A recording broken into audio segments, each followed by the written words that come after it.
Hello বন্ধুরা, good afternoon. সবাই কেমন আছে? ভালো আছে? আমি আছি মোটামুটি। টিফিন বানাচ্ছি, চিড়ে ভাজা করছি। এখানে পেঁয়াজ, কাঁচা লঙ্কা, টমেটো, শুকনো লঙ্কা ভেজে নিচ্ছি। এখানে চা করেছি, এই যে চিড়ে ভেজে রেখেছি। এখনো টিফিন করিনি। সব রান্নাঘর পরিষ্কার টুষ্কার করে জল টল ভরে টরে তারপরে টিফিন বানাচ্ছি। বেলা হয়ে যায় বন্ধুরা, অনেক বেলা হয়ে যায়। এক হাতে অনেক কাজ তো।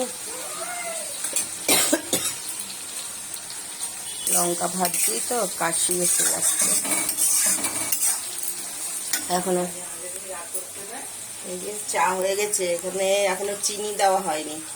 আমার চাটা আগে তুলবো, নিয়ে নেবো, তারপরে বড় ছেলের জন্য আর ওর বাবার জন্য চায় চিনি দিতে হবে। আমি তো চিনি ছাড়া চা খাই, আমার সুগার থাইরয়েড, এই কারণে। এটা ভাজা ভাজা হয়ে গেলে তারপরে চিড়েটা ঢেলে দেবো। চিড়েটা শুকনো কলায় ভেজে রেখেছি। অনেক কাজ, রান্নাঘর পরিষ্কার করলাম, তারপরে বাসন মাজলাম, এত জল ভরলাম, এই আর কি। কে কে চা খাবে বন্ধুরা চলে এসো। এখানে নিমকিন দেবো, এই যে নিমকিন এনেছি 10 টাকা দিয়ে।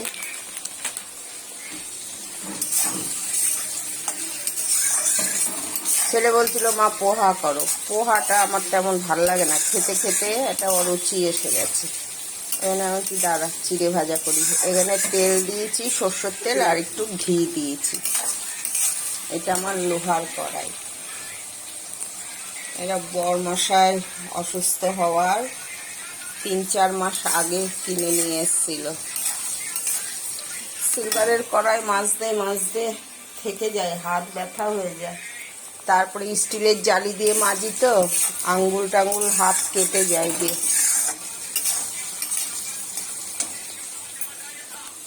বড়মশাইয়ের সকালে একবার টিফিন হয়ে গেছে রোজকার। দুধ, বনভিটা, চিড়ে, মুড়ি, বিস্কুট দিয়ে খাওয়া হয়ে গেছে।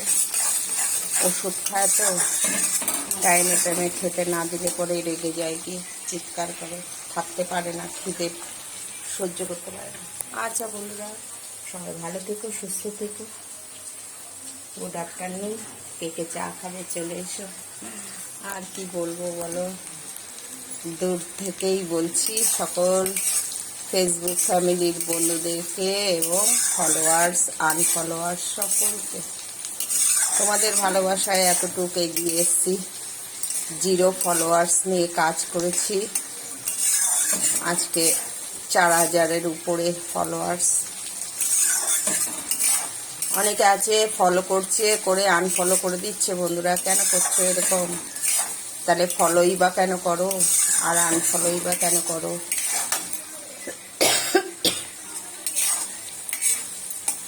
ঠিক আছে বন্ধুরা, কাশি উঠছে, লঙ্কা ভাজছি তো এই কারণে। ঠিক আছে, বাই বাই, গুড আফটারনুন।